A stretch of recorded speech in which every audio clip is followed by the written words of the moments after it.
Pueden tomar asiento, mis hermanos, en esta tarde. Gloria a Dios. Qué bueno es el Señor.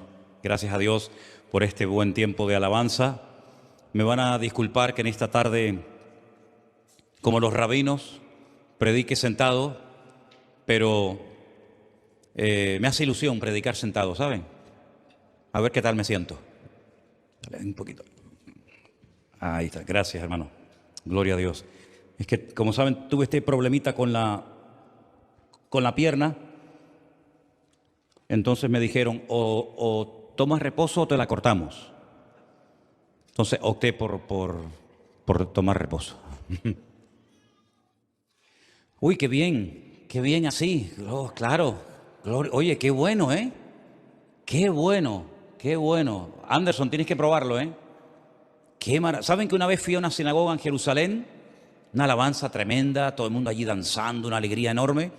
Y llegó el momento de la predicación y trajeron un butacón, un sillón que parecía un trono para el rabino, el encargado de la sinagoga, y predicó sentado.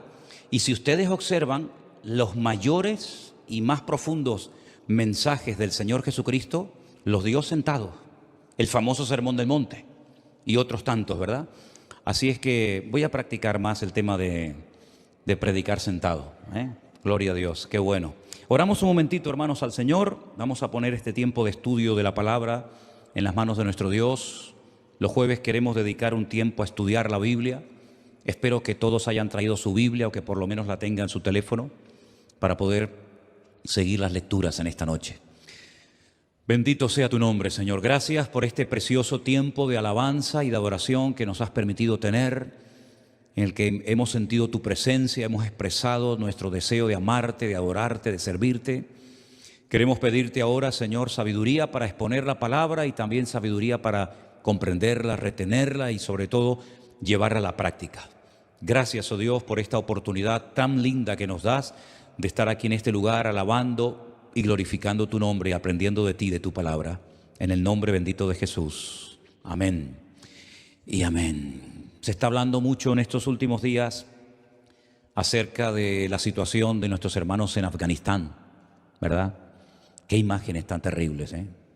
Hoy me llegaba una imagen de una madre a través de unas rejas gritando desesperada, pidiendo que por favor la montaran en un avión que se quería ir de allí porque los talibanes estaban a punto de llegar a su casa. Y bueno, saben ustedes que en esa cultura y más con esa gente se trata con más misericordia a un animal que a una mujer, porque incluso hasta en el mismo Corán se le da más valor a una cabra que a una mujer que ha sido creada a imagen y semejanza de Dios, ¿verdad? Y que ha tenido el privilegio y tiene el privilegio de poder dar a luz hijos, y una de ellas tuvo el inmenso y maravilloso honor de parir nada más y nada menos que al Mesías, al Señor Jesucristo. Hermanas, nunca he preguntado esto, pero ¿a cuántas de ustedes como mujer les hubiera gustado ser María? ¿A ninguna? Ah, a todas. Pero qué responsabilidad, ¿eh? Llevar en tu vientre al Mesías, al Redentor del mundo. Pero qué tremendo fue cuando ella al pie de la cruz vio que estaban crucificando a su hijo. Si alguien en esta vida sabía perfectamente quién era esa persona, era María. Porque ella sabía perfectamente que ese niño había nacido milagrosamente, que ese niño era el Salvador y el Redentor del mundo, aquel que habían hablado los profetas en el Antiguo Testamento. Repito, si alguien sabía en esta vida de quién se trataba la vida del Señor Jesucristo, sin lugar a dudas, esa era María, su madre, que tuvo el privilegio de llevarlo en su vientre, de parirlo, de tenerlo bajo su techo 30 años de su vida, ¿verdad? Y ver todos los milagros y todas las maravillas que hizo. Incluso dice la Biblia que ella estuvo en el primer milagro. ¿Se acuerdan cuál fue el primer milagro de Jesús? Convertir el agua en vino. Algunos dicen, no, era mosto. No, era vino. El mosto es una cosa y el vino es otra. Son dos cosas diferentes. Así que damos gracias al Señor por el privilegio de poder estar en esta tarde aquí tranquilos y poder estudiar juntos la palabra del Señor. Amén, hermanos. Oye, qué bien me siento, ¿eh? De verdad que nunca, bueno, sí, prediqué una vez sentado cuando en la isla de La Gomera. A mí me gustaba, hasta que encontré un versículo en la Biblia que dice que no hay que hacerlo, que no hay que caminar descalzo. A mí me encantaba caminar descalzo. Y un día en La Gomera, caminando descalzo, llamando a Elena para que viera un perro muy bonito que pasaba por la calle, salí corriendo y me di con la esquina de la mesa en el dedo pequeño y me lo partí. Y prediqué unos días en La Gomera sentado. Pero me gusta predicar sentado, ¿eh? Está bueno. Bueno, hermanos, vamos a abrir la Biblia por el Evangelio de Mateo. Y lo que vamos a estudiar en esta tarde es el primer llamamiento. Porque el domingo estudiamos y vimos el último llamado y el último profeta. Ahora vamos a ver el primer llamado y el primer profeta que aparece después de 400 años de silencio. El Antiguo Testamento se cierra con Malaquías y con su paquete profético. 4 capítulos que nos hablan acerca de cómo Malaquías intentó durante su corto ministerio despertar al pueblo, sacudir sus conciencias, para que se dieran cuenta de que ya habían sido probados de muchas formas, de muchas maneras, y habían salido siempre victoriosos y bendecidos, y habían vuelto del cautiverio, pero otra vez habían bajado la guardia y otra vez estaban volviendo a cometer los mismos errores que habían cometido sus antepasados. Y el profeta Malaquías, que fue el último profeta que habló al pueblo de Israel, su objetivo era despertarlos para que volvieran otra vez a estar activos en el servicio al Señor, que no cayeran en religiosidad, en monotonía. Y así se cierra el Antiguo Testamento, con las palabras del profeta Malaquías, y hasta 400 años después, nunca en todo ese periodo de tiempo, ningún hombre, ninguna mujer habló en nombre del Señor. Eso fue realmente algo sorprendente, porque nunca había habido tanto silencio de parte de Dios para con su pueblo. Siempre venía algún profeta, o varios, pero en esta ocasión Dios decidió guardar silencio y que ellos dependieran única y exclusivamente de la palabra escrita, que ya por cierto estaban todos los libros del Antiguo Testamento escritos. Entonces pasan 400 años y algunos se preguntarán, ¿y qué pasó en esos 400 años? Bueno, cayó el imperio de los medos persas y se levantó un tercer imperio que no nos dice la Biblia nada acerca de lo que hicieron, salvo que hay unos libros que se conocen como Primera y Segunda de Macabeos, que están en las Biblias católicas, porque la Biblia católica tiene 7 libros más, no porque nosotros le hayamos quitado, sino al revés, porque ellos le han metido más libros. No es que nosotros le quitamos esos 7 libros para que la gente no los lea, sino al revés. Fueron ellos los que en el Concilio de Trento decidieron unilateralmente, por supuesto sin consultar con el pueblo de Israel, que eran los encargados de custodiar, ¿verdad?, y de vigilar y de transmitir las enseñanzas del Antiguo Testamento al mundo, pues ellos por su cuenta y riesgo le metieron 7 libros más al Antiguo Testamento. Al Nuevo Testamento no lo tocaron, no le hicieron nada. Y hay 2 libros de esos que ellos metieron que son historia. Es como si metiéramos en la Biblia la historia de Simón Bolívar, la historia de la Segunda Guerra Mundial, la historia del descubrimiento de América.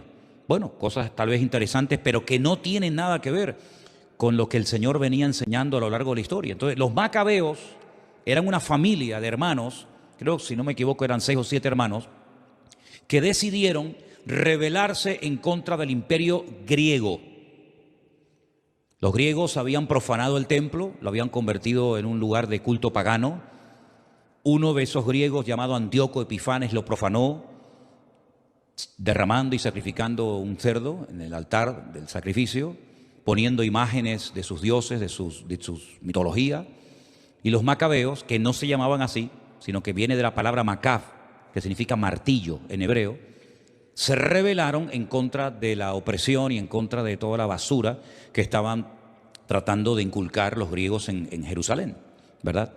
Y esa historia de los griegos no se cuenta en el Antiguo Testamento, sino en esos libros de Primera y Segunda de Macabeo, que serían interesantes que ustedes los leyeran, porque ahí aparecen personajes como Antíoco Epifanes, todas las cosas bárbaras que hizo, porque cuando se muere Alejandro Magno, que es el principal rey el rey macedonio de Grecia, su reino se divide en 4, ¿verdad? Ya lo explicamos un día cuando estudiábamos el libro de Daniel. Se dividió en 4 su territorio y 4 de sus generales más famosos se hicieron cargo de su territorio. Casandro, Seleuco, Ptolomeo y Casandro eran los nombres de los 4 generales que se repartieron el mundo conquistado por Alejandro Magno. Y hubo uno, que eran de los Seleucías, que les tocó la zona de Jordania, Siria, Israel, y bueno, allí hicieron auténticas barbaridades, ¿vale? Pero durante ese período terrible de los griegos no hubieron profetas, estaban estos macabeos que intentaban por la fuerza derrocar al imperio de los griegos.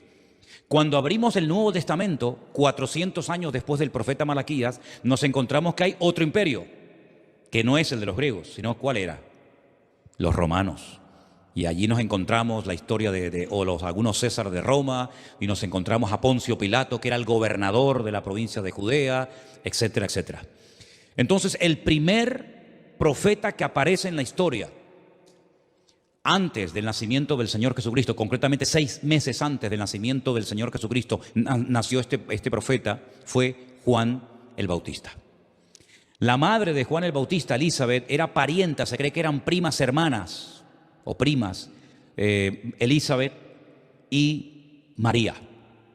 Elizabeth vivía en un pueblecito llamado Enqueren, y cuando María se entera que está embarazada, se va desde donde ella está, donde ella vive en Betlehem, en Belén, se va caminando solita por las montañas, y cuando llega a la casa de Elizabeth, ella que está embarazada, dice la Biblia que el niño, al oír la voz de María, saltó y fue lleno del Espíritu Santo desde el vientre de su madre, ¿verdad?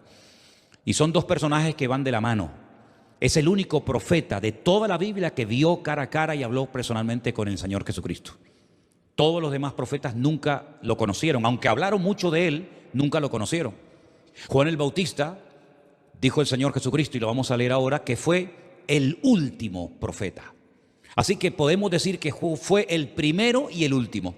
El primero que aparece después de 400 años de silencio, y el último profeta que aparece porque a partir del ministerio del Señor Jesucristo, todo el ministerio profético, tal y como lo conocemos en el Antiguo Testamento, desapareció para siempre. Ya no va a haber un hombre que en un principio se le conocía como el vidente, después se le llamó profeta, que era el que hablaba en nombre de Dios, era el que había que recurrir para buscar palabra de Dios. Ya ese periodo, esa etapa se acabó. Por eso es que es un error cuando alguien que se llama profeta o lo llaman profeta, pues la gente recurre a él o a ella para que te dé palabra de parte de Dios. Eso es un disparate. Usted no tiene que buscar en el hombre palabra de Dios, usted tiene que buscar en su Dios la palabra que Dios tiene para usted. Pero he visto muchas veces que la gente hace cola para pasar al frente de una plataforma para que alguien le diga a usted, vete tú a saber si lo que te está diciendo viene de parte de Dios o sabe Dios de dónde viene, y la gente hace colas y a veces la gente hasta esperan días a que le toque el turno para que el profeta le diga palabra de Dios. Pero ese tiempo ya se acabó. Entonces vamos a ver cosas muy interesantes acerca de este primer y al mismo tiempo último profeta de la Biblia. Vamos a ir a Mateo, por favor. En el Evangelio según San Mateo, vamos a ir concretamente al capítulo 3. La historia de Juan el Bautista se cuenta en los 4 evangelios. Entonces hoy, como es estudio bíblico, vamos a manejar mucho la Biblia. Mateo capítulo 3, a partir del versículo 1, dice lo siguiente: en aquellos días vino Juan el Bautista, predicando en el desierto de Judea. Ahora, él no se llamaba el Bautista. Eso es como un apodo, ¿verdad? Es algo que se usa para asociarlo al tipo de ministerio que él tenía. Y después vamos a ver por qué.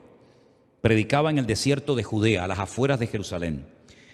Y este hombre predicaba lo siguiente: arrepentíos porque el reino de los cielos se ha acercado. El Antiguo Testamento termina con Malaquías llamando al pueblo al arrepentimiento, a la búsqueda sincera de Dios, y empieza el Nuevo Testamento con otro profeta llamando al pueblo a lo mismo, al arrepentimiento. Pero en este caso añade algo más, una frase, una expresión que nunca se había utilizado en el Antiguo Testamento, y es: el reino de los cielos se ha acercado. Una cosa es que se haya acercado el reino y otra cosa es que se haya establecido el reino. Son dos cosas completamente diferentes. Este tema del reino de los cielos, el reino de Dios, es tan importante que la mayoría de las parábolas que el Señor Jesucristo enseñó y compartió eran referentes al reino. Dice, el reino de los cielos es semejante a... Y constantemente el Señor Jesucristo en su ministerio está haciendo referencia a un reino.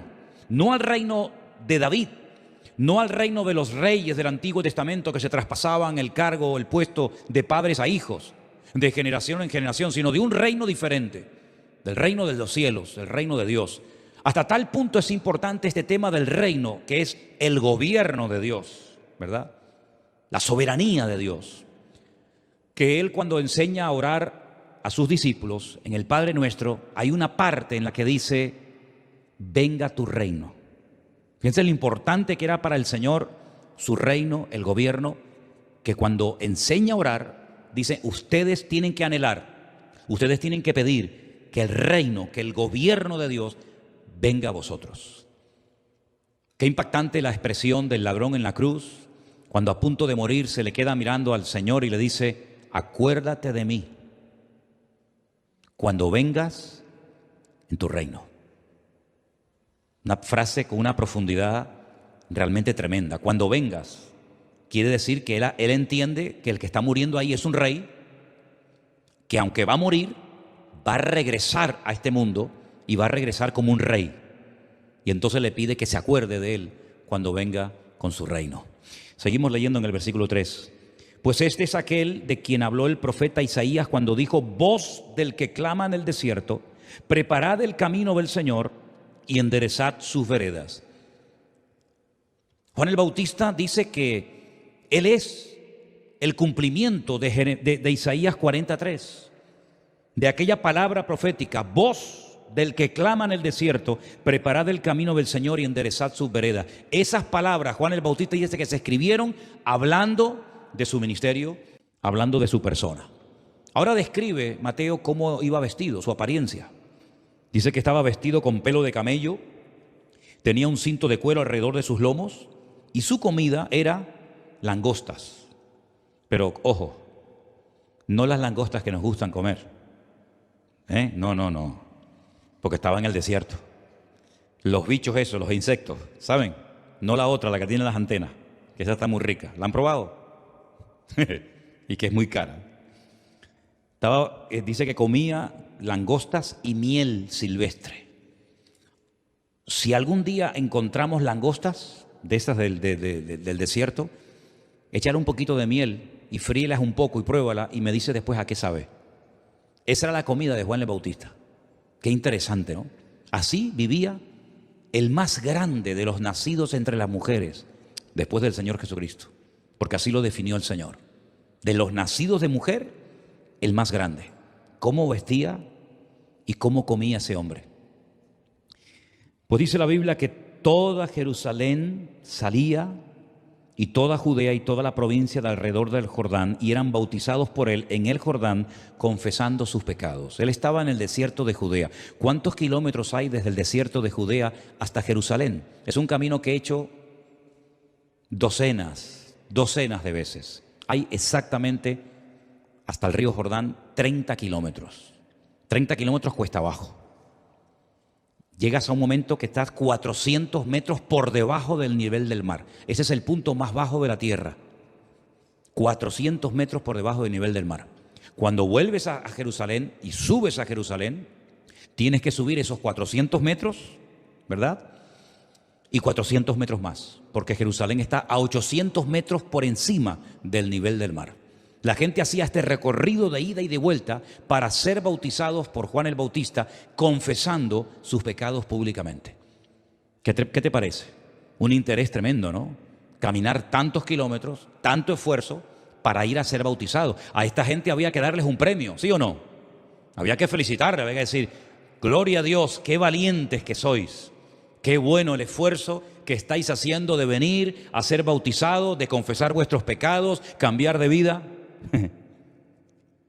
Mira lo que les decía a los que se iban a bautizar. Si eso se lo decía a los que se iban a bautizar, imagínate a los que no se querían bautizar, lo que les llamaría.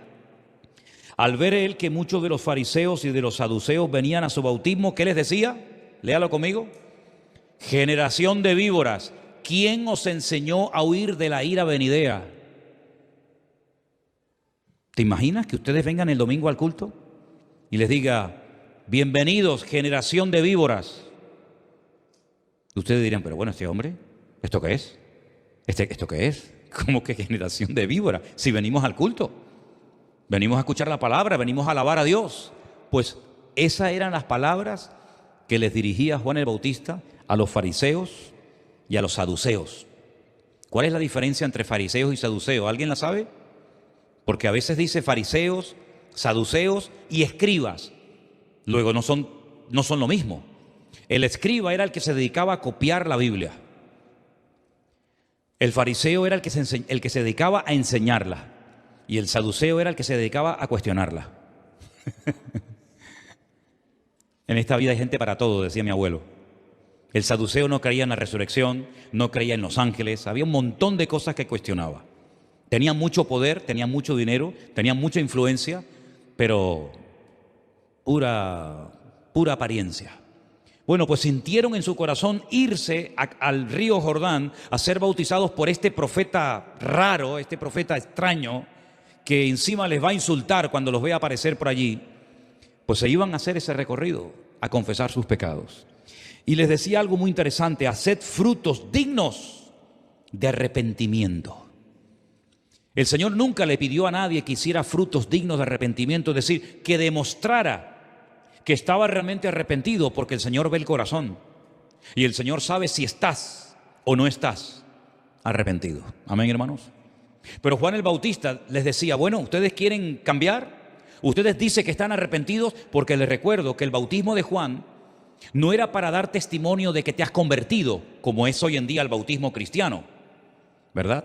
Que te conviertes, naces de nuevo, decides seguir al Señor Jesucristo como tu Señor y Salvador personal, y luego, como testimonio público, te bautizas.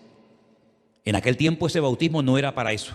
En aquel tiempo era una demostración de que estabas arrepentido y que estabas dispuesto públicamente a confesar tus pecados. Pero Juan el Bautista como que no se fiaba mucho y le decía, hagan frutos dignos de arrepentimiento, es decir, hagan algunas cositas.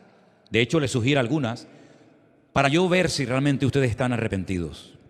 Ahora, más adelante, en el versículo 13, este hombre que predicó, se calcula que más de 1 año y medio no llegó su ministerio. Fue un ministerio muy corto, pero muy intenso.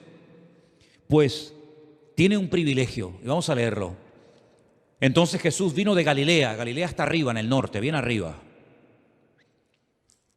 Y vino de Galilea Juan al Jordán para ser bautizado por él. Es un camino más o menos como de 1 semana, 5, 6, 7 días caminando para ser bautizado. ¿Qué te parece? Desde Galilea, caminando por aquellos caminos polvorientos para llegar al río Jordán a ser bautizado. El río Jordán es la frontera natural entre dos países.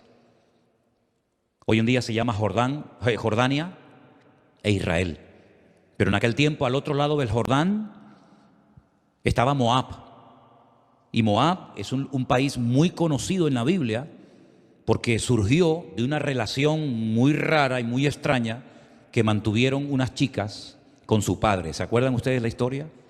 Dice que cuando Lot sale de la ciudad de Sodoma y Gomorra, sus hijas, creyendo que es el único hombre que queda en el mundo es su padre, lo emborrachan y se acuestan con él. Y la mayor queda embarazada y la menor también queda embarazada. Y una tuvo un hijo que lo llamó Moab y otra lo llamó Amón. Y de ahí vienen los moabitas y los amonitas, ¿verdad? De las hijas de Lot que tuvieron relaciones con su padre Lot. Y ese país se llamaba Moab. Y de allí vino una vez una moabita muy conocida que se casó con una israelita. ¿Cómo se llamaba aquella mujer moabita muy conocida? Que incluso hay un libro en la Biblia que tiene su nombre. Ruth, efectivamente. ¿Que se casó con quién? Con un señor llamado Booz, que era un terrateniente, un hombre muy rico, un hombre que tenía muchas tierras, que se enamoró de ella y se casó, ¿verdad? ¿Y de quién era hijo Booz? De una cananea muy famosa que practicó la prostitución durante muchos años, que se llamó Rahab. Fíjate tú, el hijo de Rahab, Booz, se casa con Ruth y Ruth se queda embarazada y tiene un hijo que se llamó Obed. Y Obed tiene un hijo que se llamó Isaí. E Isaí tuvo 7 hijos y el más famoso fue David. Y del rey David, de la tribu de Judá, viene nada más y nada menos que el Mesías, el Señor Jesucristo. Qué historia, ¿no? Qué bonito es conocer la historia y qué bonito es ver cómo el Señor poco a poco va poniendo a cada uno en su sitio y mostrándonos el plan general, ¿verdad? Que ahora nosotros lo podemos conocer y entender. Ahora podemos mirar atrás y decir, ah, mira, lo que pasó en el jardín del Edén cuando el Señor expulsa a Adán y a Eva y le enseña a presentar sacrificios de animales y después con lo de la Torre de Babel y el diluvio con Noé y la liberación de la esclavitud en Egipto y todo eso son como los eslabones de una cadena, ¿verdad? Como las piezas de un gran puzzle, de un gran rompecabezas, hasta llegar a completarse el cuadro y ahí aparece la figura nada más y nada menos que de nuestro Señor Jesucristo. Y ahora el Señor Jesucristo que vive en Galilea, por eso le llamaban el Galileo o los Galileos, ¿verdad? Va caminando una semana hasta llegar al Jordán y quiere ser bautizado por Juan el Bautista. Ahora, ¿hay alguna persona en el Antiguo Testamento que practicara como algo normal en su ministerio el bautismo en agua? No. Hay un ejemplo, hay un caso en el Antiguo Testamento de un hombre al que se le pide que se sumerja en las aguas del río Jordán para que su lepra desaparezca. ¿Quién era aquel hombre? Naamán, un sirio, un general que tenía lepra, y entonces va a visitar al profeta Eliseo que vivía en Jericó. Jericó está al lado del río Jordán. Si cruzas la calle y te da el río Jordán allí, y Jericó está aquí, ahora hay una carretera, ¿verdad? Es el valle del Jordán. Y le dice, ve a zambullirte 7 veces en las aguas del río Jordán. En esa parte del río Jordán, que hemos estado muchas veces, incluso nosotros hemos hecho bautismos allí también. La última vez fue un montón de hermanos de Colombia que los bautizamos. El agua está muy sucia, el agua está muy turbia, no es como al principio, donde nace el río Jordán, que es agua limpia, muy bonita, transparente. Ya el río ha recorrido ya prácticamente todo el país y va arrastrando los sedimentos. Y es un agua muy turbia, porque esos sedimentos son los que alimentan al Mar Muerto. Y bueno, la riqueza del Mar Muerto ya todos la conocemos, ¿verdad? Y bautizarse en esas aguas es tremendo, porque sales con el agua está muy, muy sucia, muy llena de barro, ¿no? Entonces cuando llega este hombre dice, en mi país las aguas están más limpias que este río. Pero le dicen, tú sumérgete, sé obediente, no importa. Y dice la Biblia que cuando salió la piel era como la de un niño. Qué bonita la piel de los niños, ¿verdad? Sobre todo los piececitos, ¿no? ¿No han visto los pies de los niños? Esa piel tan linda, tan suave, sin callos, sin juanetes, ¿no? Sin el dedo uno montado encima del otro. Sí, no como el mío, que ahora parezca una cebra, blanco y negro, la mitad negro, la mitad blanco, ¿verdad? Pues así salió la piel de Naamán. Y bueno, después sabemos todos el resto de la historia. En ese río se decidió bautizar el Señor Jesucristo. Juan el Bautista decidió, tal vez el Señor se lo dijo seguramente, que utilizara como señal de su ministerio bautizarse en agua. Ahora, esto para nosotros es como algo nuevo en el Nuevo Testamento, pero los judíos de toda la vida han practicado lo que llamamos el mikvé. Mikvé es una piscinita, una bañera, donde una mujer, después de salir de su periodo menstrual, se tiene que sumergir para purificarse. Y cuando hay cosas que se compran, utensilios, para purificarlos, la costumbre es sumergirlos en agua. Y se cree que cerca del río Jordán, cerca del río donde bautizaba Juan el Bautista, de esa zona, había una comunidad llamada Qumrán, la zona de Qumrán, donde había un grupo llamado los esenios. Y los esenios eran personas como Masoreta, ¿no? Como personas que se dedicaban a copiar la escritura, a orar, a apartarse del mundo. Y ellos todas las mañanas se sumergían en agua y todas las tardes con la caída del sol se sumergían en agua como para purificarse y esperar la venida del Mesías. Y algunos creen que Juan el Bautista pudo salir de esa comunidad y practicar lo que para él era normal, sumergir a la gente en agua. Pero Juan el Bautista pone este acto a disposición de todos, no de una comunidad hermética, cerrada, que lo practica como algo habitual, sino que incluso a los soldados romanos les ofrece la posibilidad de ser bautizados en agua para arrepentimiento. Si nosotros no nos bautizamos para que el Señor nos perdone, nosotros nos bautizamos porque ya el Señor nos ha perdonado. Amén, hermanos. es al revés. Pero, con todos mis respetos, la Iglesia Católica se quedó con el bautismo de Juan. Aunque bauticen a los niños en el nombre del Padre, del Hijo y del Espíritu Santo, la Iglesia Católica se quedó con la mentalidad del bautismo de Juan, que es bautizar al niño para que si muere no se vaya al limbo. Aunque algunos están en el limbo, aunque no sean niños, ¿no?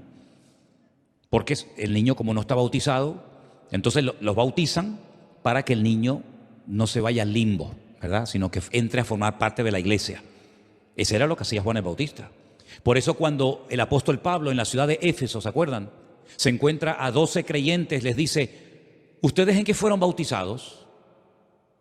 Y le dice, nosotros fuimos bautizados en el bautismo de Juan. 25 años atrás había muerto Juan cuando Pablo les hace esta pregunta y les dice, vengan para acá, vamos a bautizarles otra vez a ustedes. Porque ustedes están todavía con esa mentalidad de Juan y estas cosas ya han cambiado. Y los vuelve a bautizar de nuevo y así empezó, ¿verdad? Con un pequeño grupo de una docena de hermanos, la iglesia en Éfeso. Pero vamos a ver cómo fue el bautismo de nuestro Señor Jesucristo. Estamos en Mateo capítulo 3, versículo 14. Juan se oponía y le decía, yo necesito ser bautizado por ti y tú vienes a mí. Pero Jesús le respondió, deja ahora porque así conviene que cumplamos toda justicia. Entonces le dejó. Y el versículo 16 dice, Jesús después que fue bautizado, subió luego del agua y he aquí los cielos fueron abiertos. Y vio al Espíritu de Dios que descendía como paloma y venía sobre él. Y hubo una voz de los cielos que decía, este es mi Hijo amado en quien tengo complacencia. Si dice esa voz, este es mi Hijo amado, quiere decir que el que está hablando es el padre de ese hijo, ¿sí o no? Porque si no diría, este es Jesús, este es mi hermano, él dijo, este es mi hijo, luego está hablando del Padre, avalando, respaldando a su Hijo. Ahora tenemos el concepto, ¿no?, de que vino una palomita volando y se posó sobre la cabeza de Jesús. No, el Espíritu Santo vino como paloma, como si algo viniera revoloteando y se posara sobre él y además se notó que algo vino sobre él, esa unción, esa capacitación sobrenatural y ahí empieza el ministerio del Señor Jesucristo. Entonces lo bautizó Juan el Bautista. Hay muchas similitudes, hay cosas que se parecen mucho entre Juan el Bautista y el Señor Jesucristo. Por ejemplo, una de ellas, me di cuenta esta mañana, el arcángel Gabriel, que no aparecía desde los tiempos de Babilonia cuando se presentó al profeta Daniel, ¿se acuerdan? Se aparece a Zacarías, su padre, y le anuncia que van a ser padres. El ángel Gabriel se lo dice. Y curiosamente ese mismo ángel se aparece a María y le dice que va a quedar embarazada y va a tener nada más y nada menos que al Mesías en su vientre. Fíjate, los dos personajes que fueron anunciados antes de su nacimiento por el mismo arcángel, por Gabriel. Otra similitud que hubo entre ellos, bueno, que fueron durante mucho tiempo respetados, queridos, admirados y seguidos, y los dos murieron violentamente. Por ejemplo, Juan el Bautista, ¿saben cómo murió, verdad? Lo decapitaron, le cortaron la cabeza, ¿verdad? Y el Señor Jesucristo murió, pues, crucificado, así que no sé cuál de las dos elegir, si decapitado o crucificado. Bueno, casi mejor la cabeza, ¿no? Es más rápido, ¿no? Bueno, pues nada, si quieren esa, adelante, no hay problema. Hay muchas similitudes entre uno y otro. Pero lo curioso de esto, hermanos, es que Juan el Bautista tuvo un privilegio que ningún personaje en la historia tuvo. Que no solamente habló del Mesías, que no solamente profetizó del Mesías y preparó el terreno, sino que tuvo el privilegio de bautizar, de sumergir en las aguas a nuestro Señor Jesucristo. Eso es un privilegio, hermano, realmente extraordinario. Fíjense qué impactante, aunque fue muy corto, ya digo, no llegó 1 año y medio, el ministerio de Juan el Bautista, que tanto Mateo, Marcos, Lucas y Juan hablan de Juan el Bautista. Hay 2 versículos que me gustaría que leyéramos en esta tarde. Voy a pedir a un hermano que me lea, por ejemplo, Lucas 16:16. Y no, pero no me lo pongas ahí, sino yo quiero que lo busquen en la Biblia. Y otra persona que me busque Mateo 11:14. Quiero que vengan aquí, el que vaya a leer Lucas y el que vaya a leer Mateo. Por ejemplo, ¿quién tiene ya el versículo de Lucas 16? ¿Alguien lo tiene ya listo? Sí, adelante, vente Sonia. ¿Y quién tiene el de Mateo? ¿Alguien tiene Mateo 11:14? ¿Quién? Sí, pues venga. Lucas 16. La ley de los profetas era de los profetas. La ley y los profetas, perdón, era hasta Juan. Desde entonces el reino de Dios es anunciado y todos se esfuerzan por entrar en él. Amén. La ley, lo que enseñó Moisés y los profetas, que es todo el Antiguo Testamento, hasta aquí llegó. Fue un sistema, fue un instrumento tremendamente poderoso y usado por el Señor, pero tuvo un principio y tuvo un fin. La ley y los profetas, aquí termina, hasta Juan, porque dije que paradójicamente podemos hablar de que Juan fue el primer profeta del Nuevo Testamento y al mismo tiempo, en cierto sentido, también el último, ¿no? Porque con él terminó la era de los profetas. Y son palabras de nuestro Señor Jesucristo. La ley y los profetas hasta aquí llegó. Pero Mateo 11:14 nos da también un dato muy interesante. Y quiero que presten atención a este versículo en esta tarde. Marcela, ¿tú lo tienes? Ok, ven para acá. Yo te lo aguanto. Vale. Y si quieres recibirlo, él es aquel Elías que había de venir. Si queréis recibirlo, si quieren entender, él es, hablando de Juan el Bautista, ¿verdad? Aquel Elías que había de venir. ¿Lo entienden? Elías tenía que venir. ¿Quién dijo eso? Malaquías. El profeta Malaquías. Vengan conmigo al libro de Malaquías, por favor, hermanos, en esta tarde. Libro de Malaquías, capítulo 4, versículo 5. He aquí, yo os envío el profeta Elías, antes que venga el día del Señor grande y terrible. Por eso en Israel, que no tienen el Nuevo Testamento, los que no son cristianos evidentemente, están esperando que de un momento a otro aparezca el profeta Elías. Porque como leen que tiene que venir el profeta Elías antes de que venga el Señor, están esperando que venga el profeta Elías. Porque para ellos no ha venido. Sin embargo, el Señor Jesucristo, ¿qué dijo? Lo hemos leído esta tarde. Si queréis recibirlo, ahora si no quieren recibirlo, ya ustedes. Pero si queréis recibirlo, el Elías, el mensajero que tenía que venir, ya vino. ¿Y quién es? Este señor, Juan el Bautista. Por eso no te sorprende que cuando uno va a Israel, no en todos los viajes, gracias a Dios, pero de vez en cuando, una vez me pasó a mí una noche frente al Kotel Hamarabí, el muro de los lamentos.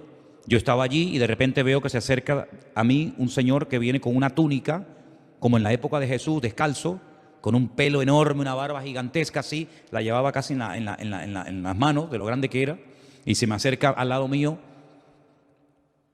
y me dice, soy el profeta Elías. Y le dije, y yo soy Manolo Sierra. ¿Qué quiere que le diga?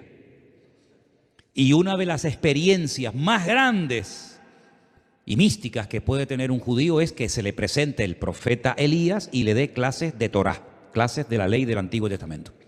De hecho, hubo un famoso rabino, que yo estudié leí su biografía, el famoso Arizal, que decía que cuando llegaban a la sinagoga o a su casa o lo veían por la calle hablando solo, como si tuviera una conversación con alguien, le preguntaban, ¿con quién estás hablando? Y dice, con el profeta Elías que ha venido a darme clases de Biblia. ¿Qué te parece? Porque están esperando que llegue el profeta Elías. Sin embargo, el Señor Jesucristo despejó esta duda. Esto no es una reencarnación, como una vez hablando con un señor por aquí, me decía que Juan el Bautista era la reencarnación de Elías. No, la reencarnación no, porque la reencarnación no es bíblica, ¿verdad? El profeta Elías fue arrebatado en vida, no murió, y probablemente, no me voy del tema, pero probablemente el profeta Elías venga, pero no para anunciar la venida del Señor, su primera venida, sino probablemente sea uno de esos dos testigos, ¿verdad?, que tendrá que venir en los últimos tiempos, porque la Biblia dice que vendrán dos testigos, no de Jehová, cuidado, dos testigos verdaderos del Señor, vendrán en la primera parte de la gran tribulación. La gran tribulación son 7 años, 3 años y medio, 3 años y medio, y vendrá en la primera parte 2 personas y probablemente uno de ellos sea Elías. No lo estoy afirmando, solamente estoy dando, en fin, esta información, porque como Elías no murió, algunos piensan que tendrá que venir otra vez. Pero por otra parte, si creemos que el Elías que tenía que venir ya vino, que era Juan el Bautista, entonces ¿qué quedamos? ¿Tiene que venir o no tiene que venir? Bueno, yo les doy toda la información, les digo que en teología hay pera, melones, sandía, papaya, mango, plátano, y ustedes examínenlo todo y retengan lo bueno, ¿verdad? El más grande de los nacidos de mujer, Juan el Bautista. Ahora, vamos a Juan. Yo podría ir por Marcos, por Lucas también, que nos dice cosas muy interesantes, pero vamos un momentito al Evangelio según San Juan, al capítulo 1. Porque lo que se nos cuenta en Juan es muy interesante, porque ni Mateo, ni Marcos, ni Lucas lo cuenta, y me gustaría que lo leyéramos. Por favor, pongamos ahí en Juan capítulo 1, verso 19. Dice así la Escritura: este es el testimonio de Juan. Cuando los judíos vinieron de Jerusalén, sacerdotes y levitas, para que le preguntasen, enviaron de Jerusalén sacerdotes y levitas para que le preguntasen, ¿tú quién eres? Es decir, antes leímos que fariseos y saduceos se bautizaban, pero ahora envían desde Jerusalén sacerdotes y levitas para que le pregunten, ¿tú quién eres? Claro, es que hacía 400 años que no predicaba a nadie. Hacía 400 años que no aparecía un profeta y de repente aparece bautizando a la gente, hablando en términos y de una forma muy profética, ¿verdad? Porque los profetas eran gente muy dura en su mensaje, no eran personas que le pasaban la mano a nadie. Los profetas eran gente muy dura en su mensaje porque tenían muy poco tiempo y porque tenían que sacudir al pueblo, y por eso Juan aparece y le llama generación de víboras, etcétera, etcétera. Y entonces se enteran en Jerusalén y vayan para allá a ver quién es este hombre. Y entonces confesó y no negó, sino que confesó y dijo, yo no soy el Cristo, yo no soy el Mesías. Por si acaso me están confundiendo, por si acaso creen que yo soy el Mesías, yo no soy el Mesías que estamos todos esperando. Es curioso que hay un sector de religiosos en Israel que dicen que en cada generación nace una persona que es el Mesías. Pero él no se da cuenta y entonces se murió sin darse cuenta que era el Mesías. A veces es más difícil creer en estas locuras que creer realmente lo que dice la palabra de Dios. Después hay otro sector de religiosos que dice que vendrán 2 Mesías. Mashiach ben David, Mashiach ben Yosef. Uno que viene a morir y otro que viene a reinar. Y lo ponen en 2 personas diferentes. Y les podría dar un montón de otras opiniones que tienen. Y unos que dicen también que hasta que no se construya el templo de Jerusalén no viene el Mesías. Y otros que dicen que cuando viene el Mesías se construye el templo, que lo trae él con él. Viene dentro del templo, ¿no? Y después se abre así en el monte de la Moria, ¿no? Juan dice, yo no soy el Mesías. Y no me estén siguiendo a mí, ni me estén mirando a mí, porque yo no soy el Mesías. Y le preguntaron, ¿eres tú Elías? ¿Por qué le preguntaron, ¿eres tú Elías? Lo entienden, ¿verdad? Lo acabamos de leer. Porque estaban esperando a Elías. Entonces dice, bueno, si no es el Mesías, tiene que ser Elías. Porque primero viene Elías y luego viene el Mesías. ¿Eres tú Elías? Y él dijo, no. ¿Eres tú el profeta? Dice, no. Le dijeron, pues, ¿quién eres? Para que demos respuesta a los que nos enviaron. ¿Qué dices de ti mismo? Y dijo, yo soy la voz de uno que clama en el desierto. Y vuelve otra vez a citar Isaías 43, se lo apropia para su ministerio y dice, enderezad el camino del Señor, como dijo el profeta Isaías. Y los que habían sido enviados eran de los fariseos y le preguntaron y le dijeron, ¿por qué pues bautizas si tú no eres el Mesías, el Cristo, ni Elías, ni el profeta? Juan le respondió y les dijo, yo bautizo con agua, mas en medio de vosotros está uno a quien vosotros no conocéis. En medio de vosotros, no en vosotros, sino en medio hay uno que ustedes no conocen, que dice aquí, este es el que viene después de mí, que es antes de mí. Ahí me imagino que los fariseos habrán dicho, ¿cómo? ¿Es antes o es después? ¿Qué quedamos? Es después de mí, porque primero empiezo yo el ministerio, después Él el suyo, pero al mismo tiempo Él es antes de mí, porque Él es el verbo hecho carne, y Él no tiene principio ni fin. Ahí hay un juego de palabras que me imagino que más de uno habrá dicho, madre mía, no entendemos nada, del cual yo no soy digno de desatar la correa del calzado.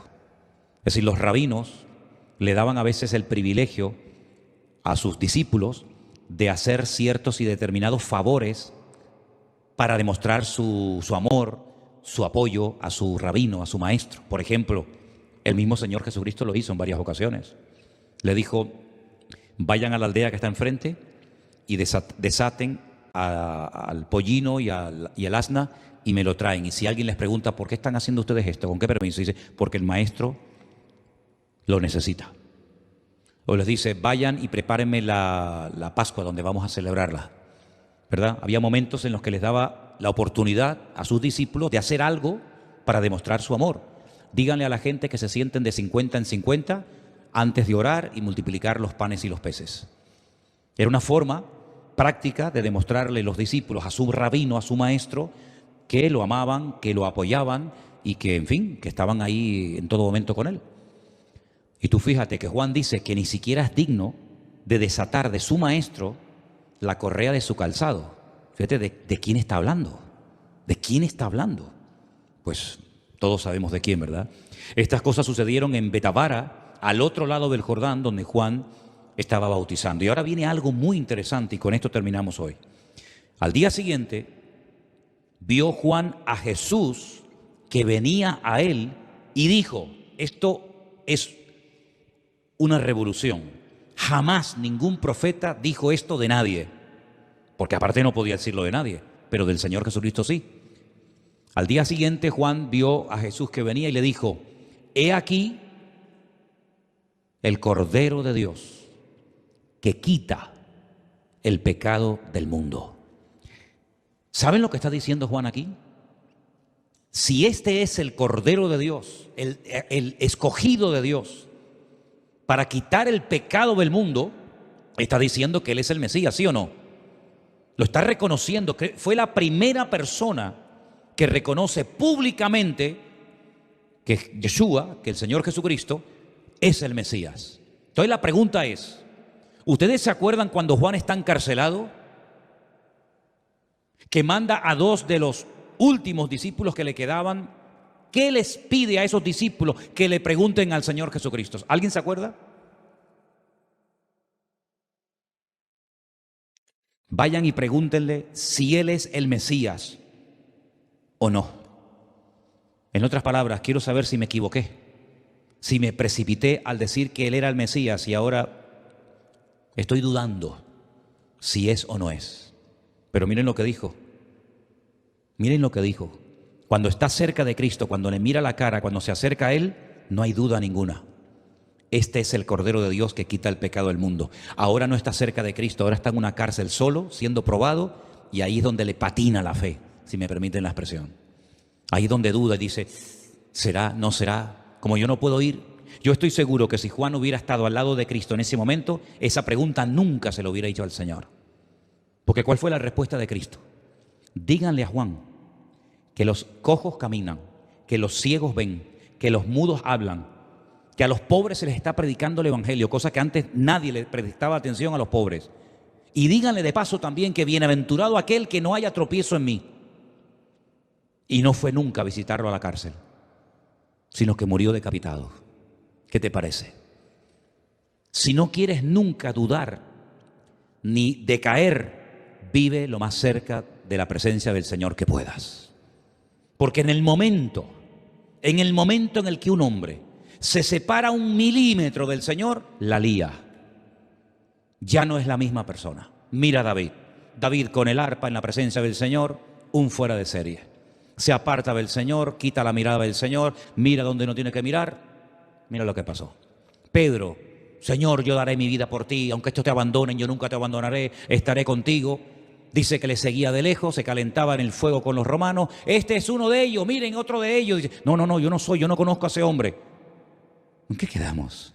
Ahora vemos a Juan el Bautista diciendo, este es el Cordero de Dios. Menuda publicidad le hace al Señor, ¿verdad? Este es el Cordero de Dios que quita el pecado del mundo. Y ahora en la cárcel solo, dice, pregúntale si Él es el que había de venir o esperaremos a otro. Madre mía, ¿lo tenía más claro el ladrón en la cruz que Juan el Bautista en la cárcel? ¿Cómo puede ser esto? Después, este es de aquel el que yo dije, después de mí viene un varón, el cual es antes de mí, porque era primero que yo. Yo no le conocía. ¿No lo había visto nunca Juan el Bautista al Señor Jesucristo? Probablemente no, dicen algunos. Probablemente nunca le había visto, porque se criaron en sitios diferentes. Dice, yo no le conocía. Mas para que fuese manifestado a Israel, por esto vine yo bautizando con agua. Y también dio Juan testimonio diciendo, vi al Espíritu que descendía del cielo como paloma y permaneció sobre él. Yo no le conocía, pero el que me envió a bautizar con agua me dijo, ahí viene la clave. ¿Cómo lo reconoció? Porque el que lo envió a bautizar, Dios, el Padre, le dijo, sobre quien veas de descender el Espíritu y que permanece sobre él, ese es el que bautiza con el Espíritu Santo. Y yo le vi y he dado testimonio de que este es el Hijo de Dios. ¿Cuántos dicen amén? Ahora imagínense Juan, todos los días bautizaba a cientos de personas y todo el rato mirando a ver si descendía o no el Espíritu Santo. No, este no es. Oye, este tiene cara de bueno, vamos a ver qué pasa cuando lo bautiza. Este tampoco es, y el otro tampoco es, y el otro tampoco es. Tenía una revelación de Dios. La revelación consistía en que al que tú veas que desciende sobre él el Espíritu Santo y se reposa sobre él como paloma, ese es. Entonces cuando él vio esa señal cumplida, él reconoció que era el Mesías. Es decir, lo vio, lo bautizó, habló con él, vio al Espíritu Santo sobre él y hay un momento en el que dice, ¿será él o esperaremos a otro? Si estas cosas le pasaban a grandísimos hombres de Dios, como por ejemplo Juan el Bautista, que de los nacidos de mujer no ha habido otro más grande que él, imagínate lo que nos puede pasar a ti y a mí si nos apartamos 1 milímetro de los caminos del Señor.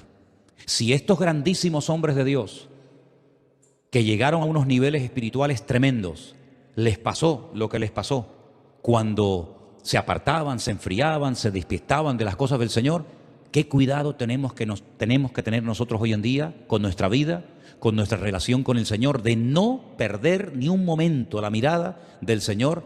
Como dice la Biblia, cuidar vuestra salvación con temor y con temblor, no sea que nos deslicemos. Amén, hermanos. Oramos en esta tarde a nuestro Dios y le damos gracias al Señor por el ejemplo de este grandísimo hombre de Dios que al final de sus días selló su ministerio entregando su cuerpo como sacrificio vivo delante de Dios. Lo decapitaron y pasó a la historia como un grandísimo varón de Dios. Que el Señor nos guarde y nos ayude a todos y a cada uno de nosotros a mantenernos firmes cerca de su corazón, de su palabra, pidiéndote a ti cada día, Señor, que nos ayudes, que nos sostengas de la mano, creyendo que tú nos vas a cuidar, creyendo, Señor, que en este tiempo en el que estamos viviendo tú cuidarás a tu amada iglesia y que habrán luchas, pruebas, dificultades, persecuciones y tantas cosas. Pero tú has prometido estar con nosotros aunque andemos por valles de sombra y de muerte, sin temor alguno, porque tu vara y tu cayado me infunden, me transmiten aliento. Gracias, Señor, porque tú nos cuidas y ayúdanos a cumplir con nuestro ministerio y a sellarlo como tú quieras que lo hagamos, pero siempre apegados a ti y a tu palabra. Gracias por tu palabra en esta tarde, la atesoramos, la valoramos y pedimos, Señor, que siempre la amemos con todo nuestro corazón como a ti te amamos. En el nombre de Jesús. Amén y amén.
We're driving through the night, but I don't know where we're going.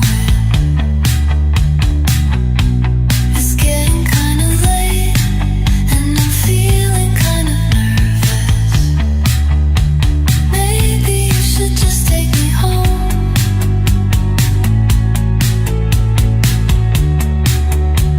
Maybe you should just take me home.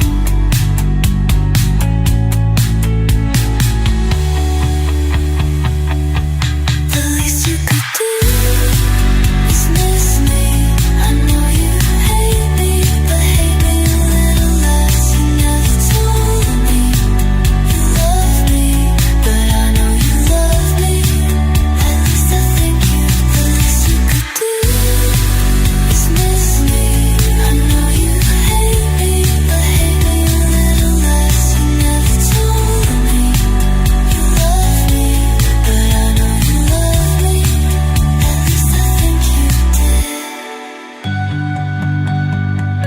I guess I'll never know, because I'll never see you again.